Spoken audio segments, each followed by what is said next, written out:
채널에 제 사연을 소개할 기회를 주셔서 감사합니다. 그럼 바로 본론으로 들어갈게요. 저는 IT 업계의 대표인 40대 여자예요. 이렇게만 말씀드리면 젊은 나이에 어떻게 대표의 자리까지 올라갔는지 궁금하시죠? 저희 회사는 아버지께서 바닥부터 키워오신 저희 가족에겐 목숨과도 같은 기업이거든요. 어머니께서는 제가 어릴 때 돌아가셔서 얼굴도 가물가물하답니다. 저는 고등학교를 졸업하자마자 아버지 회사로 들어가서 성실하게 업무와 사업을 배우기 시작했답니다. 그렇게 꾸준히 그 회사에서 일하다가 아버지께서 돌아가신 후엔 사업을 물려받아 위기를 기회로 바꾸려 코피 흘려가며 노력했어요. 낙하산 소리를 듣지 않으려고 보이지 않는 곳에서 누구보다 더 열심히 노력했다고 당당하게 말할 수 있어요. 아버지 옆에서 허투루 보고 배운 것은 아니었던 건지 제 소환 덕분에 지금은 하루가 다르게 성장하는 회사가 되었답니다. 그렇다고 하루 종일 일에만 매달려 있는 것은 아니에요. 대표님, 이제 퇴근하세요? 최 팀장님, 아직 회사에 계셨던 거예요? 9시가 넘었을 텐데요. 대표님께서 이렇게 늦게까지 회사의 발전을 위하시니 저희가 어떻게 게을리하겠습니까? 오늘도 고생 많으셨습니다. 네, 수고하셨어요. 내일 뵐게요. 회사 로비에서 저를 발견하고는 90도로 인사하는 팀장을 뒤로하고 그날도 평소처럼 집 근처의 칵테일바에서 하루의 피로를 풀며 술을 마시고 있었거든요. 저기, 안녕하세요. 잠깐 대화 가능하실까요? 흘러나오는 잔잔한 노래를 들으며 분위기에 취해 술을 마시던 저를 발견한 한 남자가 다가왔죠. 가끔은 이렇게 처음 만난 사람과 스몰톡을 나누는 것도 나쁘지 않다고 생각한 저는 거절하지 않았습니다. 네, 안녕하세요. 그쪽은... 그 남자는 제 옆에 자리를 잡고 앉아 간단한 자기소개를 하기 시작했습니다. 저는 김민준이라고 해요. 여기 자주 오시더라고요. 몇 번 뵌 것 같아서요. 그때마다 꼭 이야기를 나눠보고 싶었는데 오늘 드디어 용기가 났네요. 네, 이 집이 분위기도 좋고 칵테일도 맛있어서 자주 오게 되네요. 그런데 민준 씨는 혼자 오셨어요? 혼술을 좋아해서 항상 혼자 오네요. 혹시 성함이 어떻게 되시는지 여쭤봐도 될까요? 세영이라고 불러주세요. 저는 민준 씨라고 부를게요. 혹시 실례가 안 된다면 무슨 일 하세요? 저는 IT 회사 사원이에요. 부끄럽지만 저는 작게 사업해요. 시작한 지는 얼마 안 되었지만요. 가구 만드는 회사예요. 아직은 직원도 얼마 없어요. 그는 자신을 5인 미만의 사업장의 대표라고 설명하더라고요. 저는 그에게 간단히 회사원이라고 소개했어요. 실제로는 IT 업계의 대표였지만요. 제가 그렇게 행동한 데에는 저만의 사연이 있었답니다. 이제 여러분께도 말씀드려야 할 것 같지만 사실 저는 돌싱이에요. 한 번 이혼의 아픔이 있네요. 그나마 다행인 것은 전남편과의 사이에서 아이는 없었고요. 전남편이라고 부르기도 싫은 그 쓰레기 자식은 처음부터 끝까지 친정 아버지와 저의 돈만 보고 접근했어요. 콩깍지가 단단히 씌었던 20대 초반의 저는 주변에서 아무리 말려도 듣지 않고 결혼을 강행했었고 그 덕분에 뼈아픈 경험을 했죠. 그와 헤어진 후에도 저희 집안을 밝힐 때마다 달라지는 남자들의 태도에 질려서 몇 번 대인 이후론 이렇게 속이곤 한답니다. 민준 씨와는 이후에도 같은 칵테일바에서 종종 마주치곤 했어요. 오늘 또 뵙네요, 민준 씨. 일 마치고 오셨나 봐요. 네, 맞아요. 오늘은 일이 조금 빡셌거든요. 그래도 요즘은 하루하루가 기대돼요. 여기 오면 세영 씨를 만날 수 있거든요. 저도 같은 생각이에요. 우리 통했네요. 혹시 괜찮으시다면 연락처 좀 알 수 있을까요? 부담스러우시다면 거절해도 돼요. 제 연락처요? 기다리고 있던 바예요. 여기 포스트잇에 적어드릴게요. 그때마다 훈훈한 분위기의 대화로 이어졌죠. 그 만남이 그이와의 인연이 되어 연락처 교환을 하게 되면서 저희는 본격적으로 교제를 시작했어요. 제 연락처가 적힌 포스트잇을 받아든 채 활짝 웃는 민준 씨의 얼굴이 잊히지 않아요. 그렇게 반년이 흘렀을까요? 어느 휴일날 민준 씨의 조수석에 앉아 남산타워 야경을 보러 향하던 길이었어요. 저도 누구나 이름만 들으면 알만한 외제차를 몰고 다녔지만 민준 씨에게는 차가 없다고 거짓말했어요. 역시나 제 재산에 대해 들키고 싶지 않아서죠. 그때 남자친구가 저에게 좀처럼 이야기를 꺼내지 않던 부모님에 대해 묻더라고요. 자기 부모님은 어디 사셔? 나 만난다는 거 모르시지? 아, 나는 부모님께서 안 계셔. 어릴 때부터 혼자였거든. 고아원에서 자랐어. 그래서 별로 할 이야기가 없었던 것뿐이야. 그래? 자기가 고생 많았겠다. 그것도 모르고 난 우리 부모님 자랑만 한 것 같은데. 아니야, 평범한 상황은 아니니까 괜찮아. 그리고 난 이런 이야기하는 거 아무렇지도 않고. 신호가 걸리고 차가 멈추자 민준 씨는 저를 쳐다보며 제 손을 따뜻하게 감싸주었어요. 뭐 부모님께서 먼저 돌아가셔서 안 계시는 건 맞았으니까요. 남자친구를 소개해줄 만큼 친척들과 원만한 관계인 것도 아니었고요. 우리 세영이가 그런 사연이 있었구나. 혼자 지내는 건 외롭지 않았어? 뭐 안 외로웠다 하면 거짓말이겠지만 하루 이틀도 아니고 혼자인 것에 익숙해진 지 오래니까. 간단한 데이트가 끝난 후에 민준 씨와 저는 헤어지기 아쉬운 마음이 통했나 봐요. 서로 일이 바빠서 주말에야 겨우 함께할 수 있는 상황이라 그런지 좀처럼 저를 보내기 싫어하는 티를 팍팍 내네요. 그러면 자기야, 오늘 우리 집에서 자고 갈래? 어차피 내일 우리 출근도 안 하잖아. 나야 좋지. 그래도 되겠어? 자기 집에 처음 방문하는 건데 뭐 준비한 것도 없는데 괜찮아? 선물은 다음에 가져올게. 에이, 선물은 무슨. 근처 모텔에서 한밤 자도 되지만 자기 돈 아까우니까. 이제 슬슬 초대해도 괜찮다고 생각하고 있었어. 우리 집 여기서 멀지도 않고. 그렇게 만난 지 6개월이 지나서야 처음으로 제가 사는 집으로 초대하게 되었어요.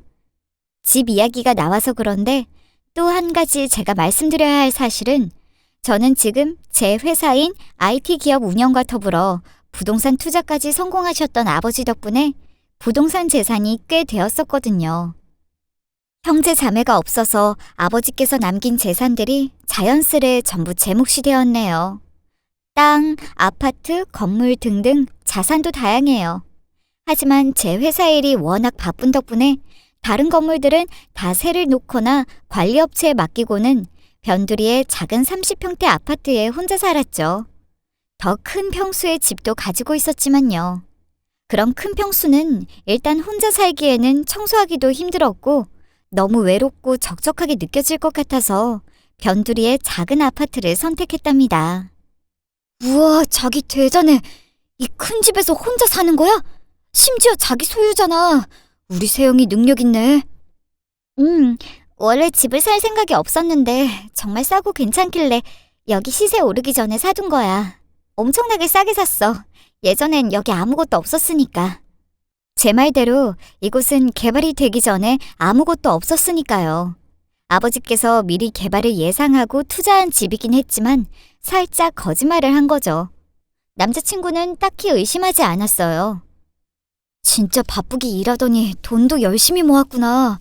자기 대단해. 그냥 운이 좋았을 뿐이니까.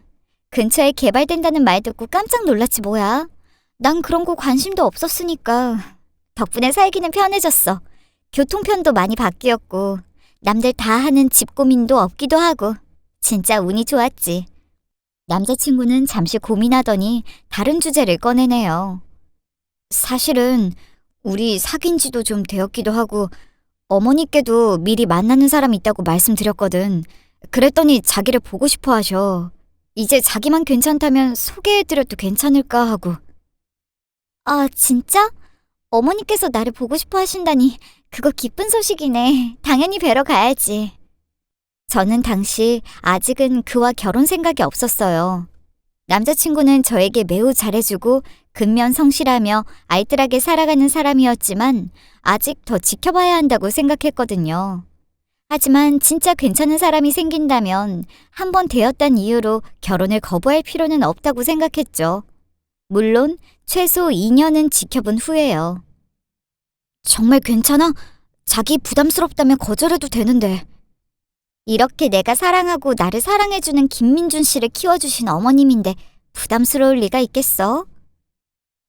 그렇게 저는 민준 씨네 부모님을 뵙게 되었어요. 물론 어머니께 드릴 간단한 선물을 준비한 후에 말이죠. 첫 만남에 한껏 긴장한 저와 남자친구와는 반대로 그 자리의 분위기는 매우 화기애애했죠. 한껏 맛있는 음식을 먹으며 대화가 무르익어 가던 중이었어요. 그래, 아가. 부모님께서는 무슨 일 하시느냐? 한순간 남자친구가 들고 있던 숟가락을 멈추며 저를 쳐다보았어요. 그는 매우 당황한 듯 보였어요. 상황을 알 리 없는 시어머니의 다정한 표정이 저를 향했지만 저는 미리 준비한 거짓말을 유창하게 늘어놓았죠. 저는 부모님께서 안 계셔요. 민준 씨는 이미 알고 있지만요. 고아원에서 자라서요. 어릴 때 부모님께서 저를 고아원에 맡겼거든요. 누군지도 몰라요. 물론 남자친구도 제가 고아라고 믿고 있어요. 부모님에게 어릴 때 버림받아 고아원에 맡겨졌다고 했잖아요. 부모님의 얼굴도 모른다고요. 거짓말을 할 때 사람을 속인다는 것에 죄책감이 많이 들었던 것도 사실이지만 저희 집안을 보고 접근한 과거의 남자들이 워낙 많았던 탓에 어쩔 수 없는 선택이었네요. 그래서 시어머니의 반응은 어땠느냐고요? 시어머니는 생각도 못한 제 대답에 잠시 놀란 듯 보였지만 이내 저를 위로해 주었죠. 그래, 괜찮다. 외로웠겠지만 이제 괜찮을 거다. 이 시애미를 엄마로 생각하도록 해라. 내가 네 친엄마가 되어주마. 시어머니는 그 즉시 자리에서 일어나 따뜻하게 저를 안아주었습니다. 등을 토닥여주면서요. 저는 고아원 출신은 아니었지만 어릴 때 어머니를 잃고 아버지마저 떠나보낸 후 외롭고 슬펐던 것은 사실이기에 예상 외의 따뜻한 반응에 눈물이 흘러내렸습니다.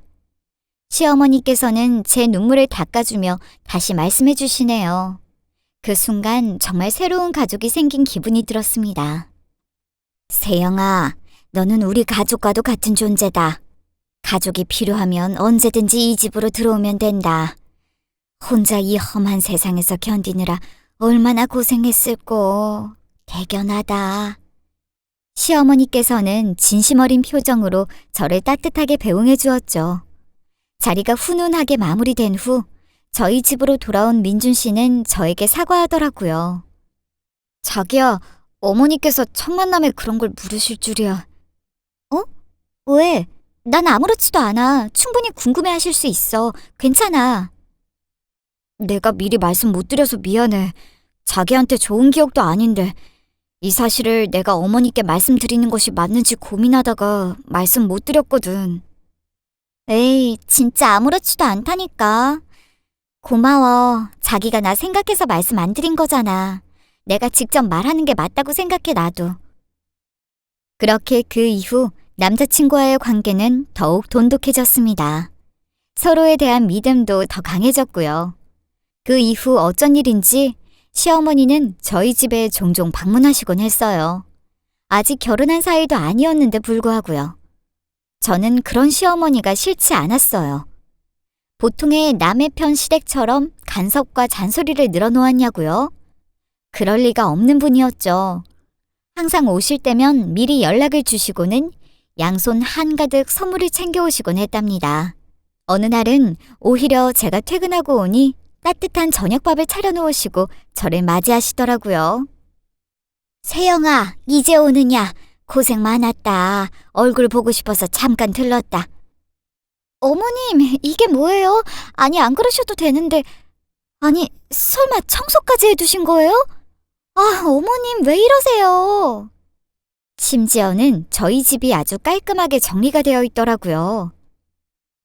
자기 요즘 일 바쁘니까 우리가 대신 청소도 해둬야 한다고 하셔서 당연히 나도 그렇지만 내가 청소하고 어머니는 요리하셨지. 어때? 기쁘지? 우리 어머니 요리 하나는 일품이야. 애미가 딸 밥도 한번 못 차려주냐? 부담 갖지 말고 먹어라. 다 이렇게 해야 내가 속이 편안히 하는 짓이다. 부담 가질 필요 없다. 부엌으로 들어가니 세상에 반찬이 한가득 준비되어 있더라고요. 저는 서둘러 민준 씨와 어머니를 식탁에 앉혔죠. 어떻게 이렇게 귀인 대접을 저 혼자 받을 수가 있어요. 어머니께서 저를 생각하시는 마음은 충분히 느껴져요. 정말 감동했어요. 하지만 제가 할 수 있는 일은 저 스스로 하게 해주세요. 저는 정중히 감사와 거절의 인사를 표했지만 두 사람은 경고하더라고요. 어머님께서는 엄마가 딸을 위해 이 정도 집안일도 못하냐며 자신을 친엄마처럼 생각하라고 했던 것을 잊었느냐며 오히려 고집을 부리시네요. 저는 너무 부담스러웠지만 중간에서 이도저도 못하고 있었습니다. 너무 살갑게 다가오시는 시어머니와 민준 씨 덕분에 시댁과 저의 관계는 마치 가족과 같이 화기애애졌죠. 저는 사랑받는 기분에 하루하루가 행복했습니다. 그날은 민준 씨네 집에 방문하게 되었어요. 아버님께서도 저를 뵙기를 원하시는 바람에요. 아버님께서도 저를 마음에 쏙 들어 하시는 듯 보였어요. 우리 아들내미가 이렇게 멋진 여자랑 만날 줄이야. 내 마누라도 극찬하더라고.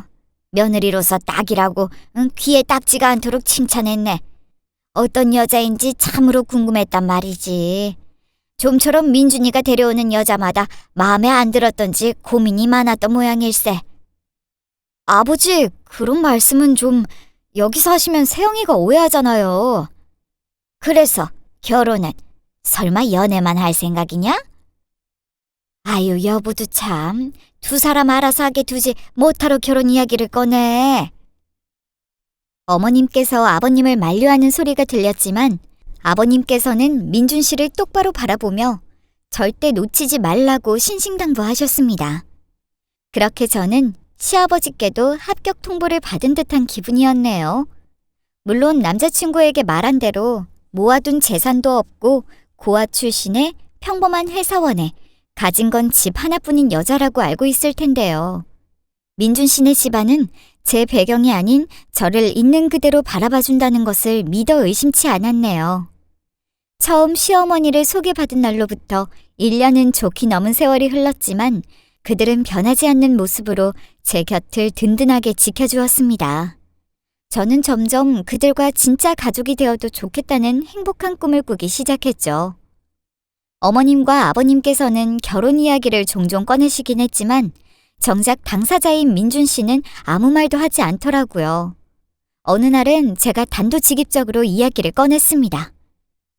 자기야, 우리 만난 지 2년도 넘었고 자기네 부모님께서도 결혼 이야기 많이 하시는 것 같던데. 결혼? 남자친구는 매우 당황하며 대답했어요. 저는 그를 보며 미소를 지었죠. 이제 슬슬 결혼 준비해도 되지 않아? 정년기는 이미 지난 지 오래기도 하고 나는 자기와 함께 평생 행복해지고 싶어. 뜸들이던 남자친구는 제가 생각조차 못했던 이야기를 꺼내더라고요. 자기야, 미리 말 못해서 미안해. 사실은 사정이 좋지만은 않아서. 민준 씨네 사업은 시작과 동시에 탄탄대로를 달리는 듯 보였지만 역시 세상이 그렇게 호락호락하지만은 않죠. 요즘엔 실적이 부진해서 민준 씨가 고민이 많았다고 하더라고요. 그래서 지금 빚이 많아. 더 이상 은행 대출도 어려운 상황이고 보증 서줄 사람도 없어서 골머리 앓고 있어. 미리 말 못해서 정말 미안해. 하지만 자기 걱정시키고 싶지 않았거든. 결혼하면 경제적인 부담을 함께 나누게 되는 거니까 자기까지 고생시키고 싶지 않아. 난 또 뭐라고. 그런 것쯤은 내가 해결해 줄 수 있으니까 걱정하지 마. 눈을 동그랗게 뜬 남편이 되물었습니다. 무슨 수라도 있는지 궁금해하는 눈치였거든요. 자기가 나 힘들 때 옆에 있어준 게 얼만데 할 수 있는 한 최선을 다해 도울게. 그러니까 나한테 부담 준다고 생각하지 마. 이미 어머님과 아버님도 당신도 내 가족인걸? 저는 원래 아버지가 남겨두신 재산에 대해서와 회사의 대표라는 사실을 신혼기간이 지난 뒤에 말을 꺼낸 생각이었지만 이렇게 민준 씨 혼자 고생하는 걸 보니 그 사실을 공개하는 것을 앞당겨야겠다는 생각이 들었습니다. 남자친구와 그 집안은 아버지의 유산과 제 사회적 위치가 아닌 저라는 사람만 봐주는 사람이라고 확신했으니까요. 그러니까 우리 제대로 결혼 준비하자. 아무리 그래도 자기 고생시키고 싶지 않아. 회사 빚도 어떻게 해결해야 할지. 남자친구는 여전히 뜸을 들였지만 제 고집에 어쩔 수 없다는 듯이 승낙했어요. 민준 씨가 말한 사업 때문에 생긴 빚은 제가 대신 갚아줘도 타격이 없는 수준이었거든요. 물론 모든 빚을 다 갚아줄 생각은 없었죠. 어느 정도 급한 불을 끄는 것은 도와줄 생각이었지만요. 제가 대신 빚을 감당해주는 것은 그의 앞으로의 사업에 아무런 도움도 되지 않는다고 생각했으니까요. 며칠 뒤 그는 저에게 본격적으로 프로포즈하네요. 돈 때문에 고민이 많다고 들었는데도 딱 봐도 비싸 보이는 커다란 다이아몬드 반지를 제 손에 끼워주면서요. 저희의 결혼 준비는 그렇게 시작되었습니다. 하루빨리 결혼식을 올리고 사실을 고백해서 서프라이즈를 해주고 싶었지만 그가 스스로 위기를 극복하는 것을 배우는 상황 또한 사업가의 수완이라고 생각해서 서두르지는 않았달까요? 시댁에서도 저희가 결혼을 준비한다는 소식을 들으니 매우 기뻐하셨던 건 말하지 않아도 아실 거라고 생각해요. 저희는 제가 살던 집을 신혼집으로 하기로 합의했어요. 말씀드렸다시피 남편의 사정이 좋지만은 않으니깐요. 그래도 신혼집 가전제품은 당연히 모두 새 걸로 채워야 한다는 의견이 맞아 그날은 가전을 보러 왔네요. 여보야, 이 제품 어때? 요즘 신혼부부들 사이에서 잘 나간대. 그래? 여보가 선택한 거라면 뭐든지 좋아. 우리 여보 살림 잘하니까 나보다 더 잘할 거 아니야. 혼자 살림하느라 외로웠는데 이제 우리 드디어 함께할 날이 얼마 안 남았어. 그 말에 이제 예비 남편이 된 민준 씨는 저를 꼭 안아주네요. 나 있잖아. 어머님도 아버님도 오히려 나보다 여보야를 더 좋아하는 것 같던데. 이제는 혼자라는 생각 절대 금지. 민준 씨는 제가 선택한 냉장고를 한치의 망설임도 없이 결제했어요. 예비 남편은 회사가 어렵다는 걸 고백한 이후에도 저를 걱정시키려 않으려는 것처럼 아무 일도 없는 듯 행동하곤 했으니까요. 그런 남편의 배려에 저는 더욱 이끌릴 수밖에 없었다는 거 다들 공감하시죠? 그렇게 주말에는 신혼집에 넣을 가전을 알아보랴, 식장을 알아보랴 결혼 준비에 정신이 없었네요. 그렇다고 일을 게을리하지 않았어요. 저와 직원들이 회사에 헌신한 덕분인지 기업의 매출은 하루가 다르게 성장세를 보이고 있었습니다. 저는 이 기세를 이어나가야겠다고 생각해서 몸소 야근도 쉬지 않았죠. 직원들을 격려하려면 먼저 저부터 솔선수범하는 모습을 보여야 했으니까요. 그렇게 한 달 정도 지났을까요? 몸을 돌보지 않고 일한 바람에 저는 몸살이 심하게 나버렸네요. 열이 40도가 다 돼간다고 예비 남편에게 전화했더니 말하기가 무섭게 시어머니와 예비 남편이 저희 집 문을 두드리더라고요. 자기야, 괜찮아? 많이 아프다며? 아가, 이게 무슨 일이냐? 자기 몸도 못 돌볼 정도로 일이 힘들었던 게냐? 밥도 못 먹지 않느냐? 아유, 내가 죽이라도 끓여주마. 가서 쉬어라. 필요할까 싶어 장보았다. 시간이 늦었는데 죄송해요, 어머님. 제가 괜히 아프다고 말해서 걱정만 안겨드렸네요. 진짜 이렇게 오실 줄 알았으면 말씀 안 드리는 건데. 네가 뭐가 죄송해. 아프면 어서 가서 쉬어라. 민준아, 방에 들어와서 세영이 옆자리나 지켜라. 간호나 해야지 뭘 멀뚱히 서 있느냐. 시어머니는 제 안색이 좋지 않다며 저를 애써 방으로 끌고 가 침대에 눕혔죠. 예비 남편은 열이 펄펄 나는 절 위에 얼음물을 적신 수건으로 제 몸을 닦아주었어요. 저는 두 사람에게 폐를 끼치게 되어 죄송한 마음뿐이었지만 그날 밤은 열이 펄펄 끓어올라 사경을 헤매는 기분이었네요. 너무 아파서 두 사람을 신경 쓸 틈도 없이 잠에 빠진 것 같아요. 그러다가 화장실에 가고 싶어져서 잠깐 깨어 휴대폰을 확인하니 벌써 새벽 4시였어요. 겨우 정신을 다잡고 침대에서 내려왔네요.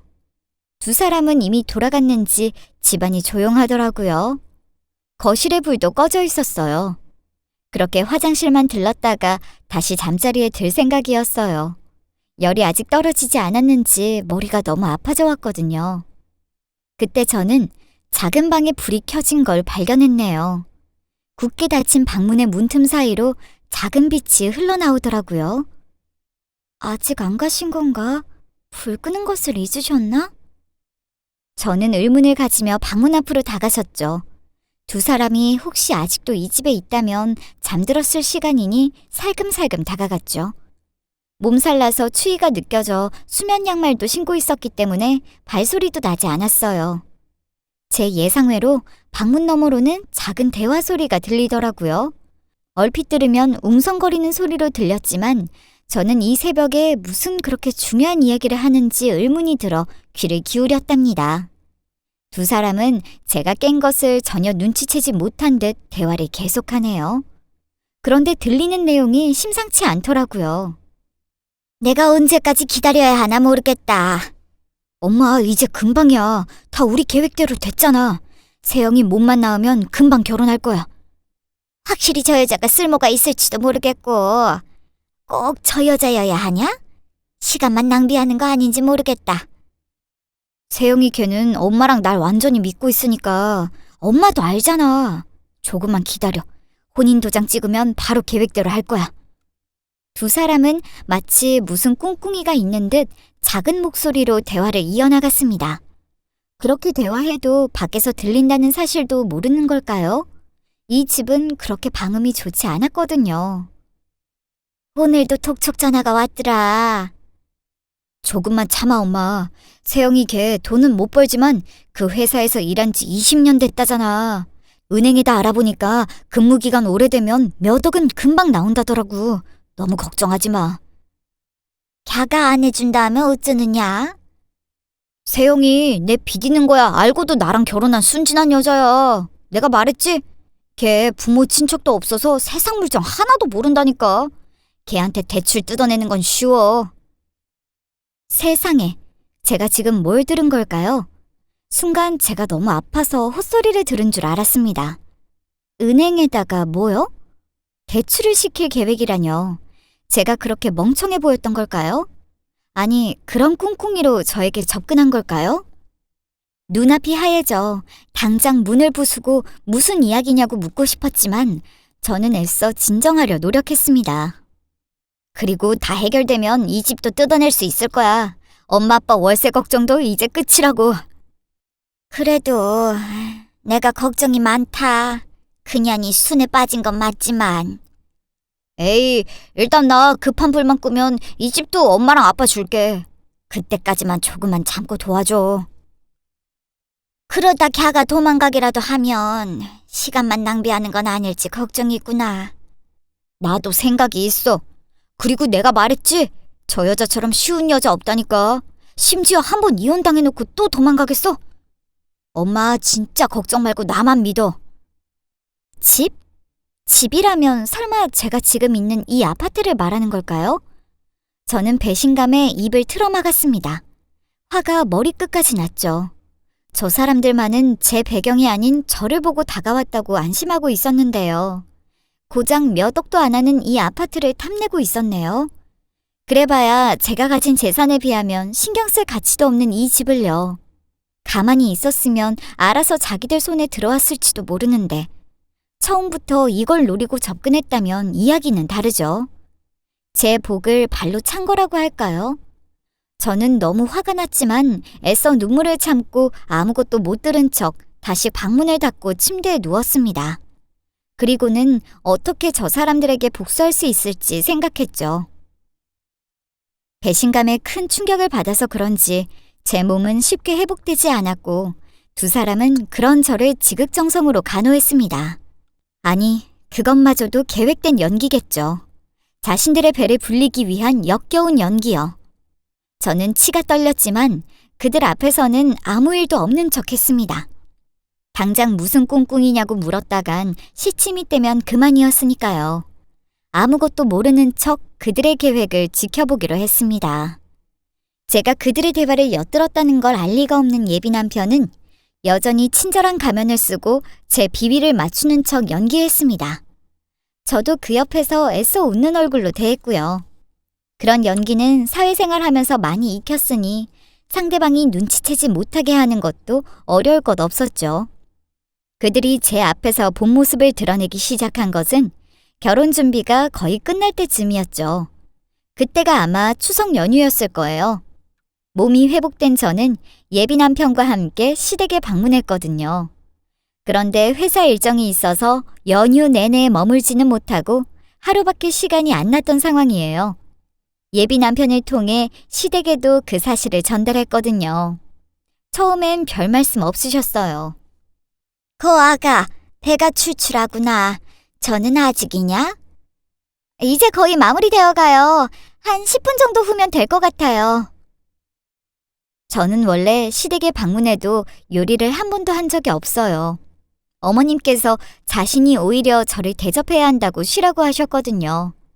그래도 눈치가 보여 아예 쉴 수는 없으니 간단히 요리를 나르는 것만 도왔던 것 이외에는 제가 그 집에서 거들 것은 없었네요. 하지만 이제 저를 완전히 자기네에 넘어왔다고 생각하는지 이번 연휴에는 이것저것 일을 시키기 시작하더라고요. 전 부치기부터 시작해서요. 심지어 생판 듣지도 보지도 못한 제사상도 차려야 한다네요. 저는 시댁에 제사가 있는지도 몰랐거든요. 그래서 저는 이른 아침부터 거의 6시간 동안 혼자 주방에 있었던 것 같아요. 예비 남편은 친구 만나러 나간다는 통보만 하고 코빼기도 안 보이네요. 어머님, 아버님, 점심 드세요. 저는 정성 들여 준비한 상을 차리고는 주방을 간단하게 정리한 후 평소대로 시부모님 앞에 앉았어요. 원래 같이 겸상하는 일이 하루 이틀도 아니었으니까요. 그리고 저도 쉬어야 하잖아요. 안 그래도 계속 서서 요리하느라 허리가 슬슬 아파져 왔던 참이에요. 시어머니께서는 표정을 굳히며 자리에 앉는 저를 보고 화를 내시네요. 여기가 어디라고 내 앞에 앉아? 가서 요리나 마저 하거라. 곧 사람들이 올 거다. 어머니 왜 그러세요? 저도 이 집안의 식구잖아요. 식구는 같이 밥을 먹는 사이. 제 말이 끝나기도 전에 어머님은 젓가락을 저에게 던지며 노발대발하셨죠. 식구? 오냐오냐 해주니까 내가 밥으로 보이느냐? 허튼 생각 말고 당장 일이나 해라. 젓가락은 제 얼굴을 치고는 힘없이 바닥으로 떨어졌어요. 저는 순간 멍해져서 그 자리에서 맞은 자리를 감싸 안고 떨어진 젓가락만 쳐다봤네요. 아버님께서는 상황을 모르시는지 어머님을 말리려고 시도하는 소리가 들렸지만 힘없이 일어나 주방으로 향하는 저를 도우시지는 않더라고요. 아마 이 집에 제 편은 아무도 없었나 봅니다. 처음부터요. 그것도 모르고 저는 화응된 꿈만 꾸었네요. 눈물을 머금고 제사상 준비에 분주하던 제가 또 어딘가 마음에 안 들었는지 시어머니께서 다가오시네요. 오늘만 있다가 간다는 게 사실이냐? 아, 죄송해요, 어머님. 회사 일이 너무 바빠서 제가 꼭 나가야 하는 상황이에요. 너무 죄송해요. 정리되면 다시 들릴게요. 하지만 제 사과는 오히려 시어머니의 화를 돋우는 꼴이 되었네요. 어머니께서 옆에 있던 주걱을 들어 제 뺨을 내리치셨거든요. 아까 맞은 젓가락이랑은 비교도 안 되는 통증이 제 뺨을 감쌌죠. 여기가 네 친구 집인 줄 알아? 버르장말이 없는 것. 저는 멍하니 뺨만 부여잡고 있었어요. 못난 것. 애미애비 없단 소리 들었을 때부터 내 민준이를 말렸어야 하는데. 저를 원망하는 한마디 한마디가 제 가슴을 찔렀지만 그래도 아직은 때가 아니라고 생각해서 참았네요. 그날 어머니와 아버님께서 잠자리에 드실 때까지 저는 한순간도 자리에 앉지 못하고 집안일을 해야 했어요. 두 분이 방에 들어가시고 코를 고는 소리가 들리자 저는 자리에 누워 오늘 있었던 일을 생각하고 있었거든요. 그때야 문이 열리고 술에 취한 예비 남편이 들어오네요. 자기야, 나왔어. 자는 거야? 여보, 사실은 나 오늘 어머님이... 저는 예비 남편에게 오늘 있었던 일을 사실대로 말했어요. 어차피 그는 제 편이 아닌 걸 알고 있었지만요. 그의 반응은 어땠느냐고요? 자기가 참아. 이제 우리 결혼도 할 거고 괜히 어머님 맘 상하게 할 필요 없잖아. 뭐? 내가 참으라고? 지금 어머님 편 드는 거야? 가족끼리 네 편 내 편이 어디 있어? 그래도 내 어머니고 자기한테도 시댁이니까 그러는 거지. 저는 참고 원만하게 넘어갈 생각이었지만 남편의 반응에 더 약이 올라 그만 큰 소리를 쳐버리고 말았네요. 여보는 어떻게 그럴 수가 있어? 나 이렇게 무시당하고는 못 살아. 그때서야 울분이 받친 듯 펑펑 우는 저를 안아주던 남편은 평소대로 다정한 모습을 하고 있었습니다. 마지막 한마디를 듣기 전까지는요. 들어보니 뭐 잘못 말한 것도 없는데 자기 고아인 것도 사실이고 그러니까 참아. 그렇게 어이없는 연유의 사건 뒤 제가 참고만 있는 만만한 여자라고 확신했나 보더라고요. 예비 남편도 저를 무시하는 모습이 드러나기 시작했지만 그래도 아파트가 탐나서인지 대놓고 모욕을 주지는 않았어요. 그로부터 한 2주가 지난 어느 날 퇴근한 저를 예비 남편과 어머니께서 기다리고 있네요. 저희는 그렇게 제 집에서 모이게 되었어요. 먼저 말을 꺼낸 건 예비 남편이었어요. 자기야, 오늘 마지막으로 청첩장 다 돌렸어. 식장 예약도 끝났고 그때 자기가 좋다고 한 강남 한복판에 있던 거기. 그래? 다행이네. 제가 다른 마음을 먹은 것을 알 리가 없는 예비 남편은 이리저리 청첩장을 나눠주느라 분주한 듯 보였거든요. 그러고는 살살 제 눈치를 보더니 드디어 이 집에 찾아온 목적을 말하네요. 그래서 말인데, 자기야, 이 아파트 어머니한테 주자. 어머니가 아파트 주면 자기한테 더 잘해준대. 어? 이 아파트? 여기서 우리 같이 살기로 한 거 아니었어? 저는 이미 두 사람의 숨겨진 속셈을 알고 있었던 만큼 눈꽃만큼도 당황하지 않았지만 연기를 시작했죠. 우리는 월세집 가도 되고 다른 곳 구해봐도 되니까 어머니한테 주자, 어? 그게 무슨 소리야? 당신 제정신이야? 그제야 가만히 저희를 지켜보던 어머님께서 또 소리를 지르기 시작하시네요. 방금 뭐라고 했느냐? 너야말로 제정신이냐? 그 말본새가 네 남편 될 사람한테 할 말이냐? 잔말 말고 민준이 말대로 해라. 아니에요. 저는 납득 못해요, 어머니. 여긴 제 아파트예요. 저는 견고하게 거절의 의사를 표했습니다. 그러자 몇 번 저를 설득하던 그도 자신의 계획이 틀어진 것에 대해 화를 내기 시작하네요. 당신 양심도 없어? 엄마랑 내가 그 정도 별 볼 일 없는 당신한테 신경 써줬으면 됐지. 그거 하나 못 해준다고 지금 큰 소리야? 뭐? 이제 본 모습을 드러내는구나. 가진 것도 없는 주제에 결혼하는데 보탠 것도 없으면서 이 정도는 해야 하는 거 아니야? 뭐 연기는 여기까지 하도록 하죠. 그들도 본 모습을 드러낸 이상 제가 더 이상 참을 필요는 못 느끼겠네요. 아, 그 결혼 말인데 너랑 안 할 건데 아까부터 뭔 개소리야? 뭐? 이게 보자 하니까 뚫린 입이라고 진짜! 급기야 예비 남편이 저를 강한 힘으로 밀치는 바람에 저는 엉덩방아를 찢고 주저앉아 버렸어요. 이제 진실을 밝힐 때가 왔다고 생각했죠. 저는 제 방으로 들어가 꼭꼭 숨겨놨던 금고를 열었답니다. 그리고는 제가 가지고 있는 건물과 토지들의 부동산 등기부 등본 파일을 꺼내 예비 남편의 얼굴에 던져버렸죠. 이게 뭔지 알 틈이 없는 예비 남편은 서류에는 관심도 두지 않은 채 노발대발하며 제 뺨을 때리려 손을 들더라고요. 저는 그 손을 빠르게 저지한 채 그를 똑바로 마주보며 말했어요. 그래, 나 부모도 없고 능력도 없다. 하지만 너가 그렇게 좋아 죽는 돈 하나는 썩어 넘칠 만큼 많은데 어쩌지? 뭐? 네가? 웃기고 있네. 그러면서도 그는 내심 궁금했는지 파일을 집어들어 펼치네요. 옆에 있던 시어머니도 이게 도대체 뭔가 하는 표정을 지으면서요. 이게 뭐고? 부동산? 그래, 그쪽이 그렇게 원하던 돈! 이 아파트? 그깟 건 언제든지 줄 수 있었어. 안타깝게도 그쪽은 굴러들어온 복을 걷어찬 거지. 강남? 토지? 그래서 이게 뭐 어쨌다고? 아시려는지 모르겠지만 등기부 등본에 소유권 이전이 되면 변경된 소유자의 이름이 첫 페이지에 뜨거든요. 그제야 제 이름 석자를 발견한 듯 하네요. 예비 남편의 동공이 크게 흔들리며 당황하는 것이 눈에 띄더라고요. 믿을 수 없다는 듯이 몇 장의 서류를 뒤적거리던 예비 남편이 저에게 물어보네요. 이게 다 당신 거라고? 거짓말하지 마! 토지라니, 그게 무슨 말이냐? 얘가 강남에 땅이 있다고? 거짓말인지 아닌지는 네가 가져가서 조회해보던가. 사업한다는 인간이 그 정도 분별력도 없어서는. 아, 그리고 인터넷에 내 이름 검색이라도 해보고 하는 말인지 모르겠네. 뭐? 검색은 갑자기 왜?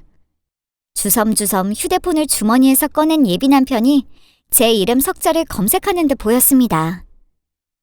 뭐? 당신 사진이 여기서 왜 나와? 기업인? 그게 무슨 말이야? 회사 다닌다며? 그제야 모든 진실이 드러나자 예비 남편의 안색은 더욱더 창백해졌죠. 그게 무슨 말이냐? 민준이가 말한 게 사실이냐? 시어머니는 아직 상황을 믿지 못하는 듯 하더라고요. 글쎄요. 사실이든 아니든 당신네랑은 상관없는 이야기겠지. 말했듯이 그쪽 집안에 들어갈 생각은 없으니까. 제 말에 예비 남편은 저에게 싹싹 빌기 시작했습니다. 여보, 그게 무슨 말이야? 우리 결혼 준비 잘해왔잖아. 예식장도 다 예약 끝났고 이제 도장만 찍으면 되는 거 알잖아. 그런데 결혼을 안 한다니. 처음부터 나 이용하려고 접근한 거 내가 평생 모를 줄 알았어? 뭐? 몇 억 대출이 나와? 10억 할까 말까 아니지? 고작 그까짓 돈 때문에 사람을 이용해? 상황이 이상하게 돌아간다는 걸 그제야 시어머니는 눈치챘나 봅니다. 아니나 다를까 어머님도 저를 보며 애원하네요. 아가, 집 안 내줘도 된다. 그대로 너희가 살아라. 이용이라니 당치도 않다. 네가 오해한 거다. 하지만 이 결혼만은 제발 다시 생각해라. 이렇게 끝나버리면 민준이랑 이애미가 얼마나 상처 입을지. 당신들 입에서 상처라는 게 나오니 참 역겹네. 말했듯이 난 결혼할 마음 없고 다시 생각할 가치도 없으니까 이야기 끝났으니 그만 내 집에서 나가.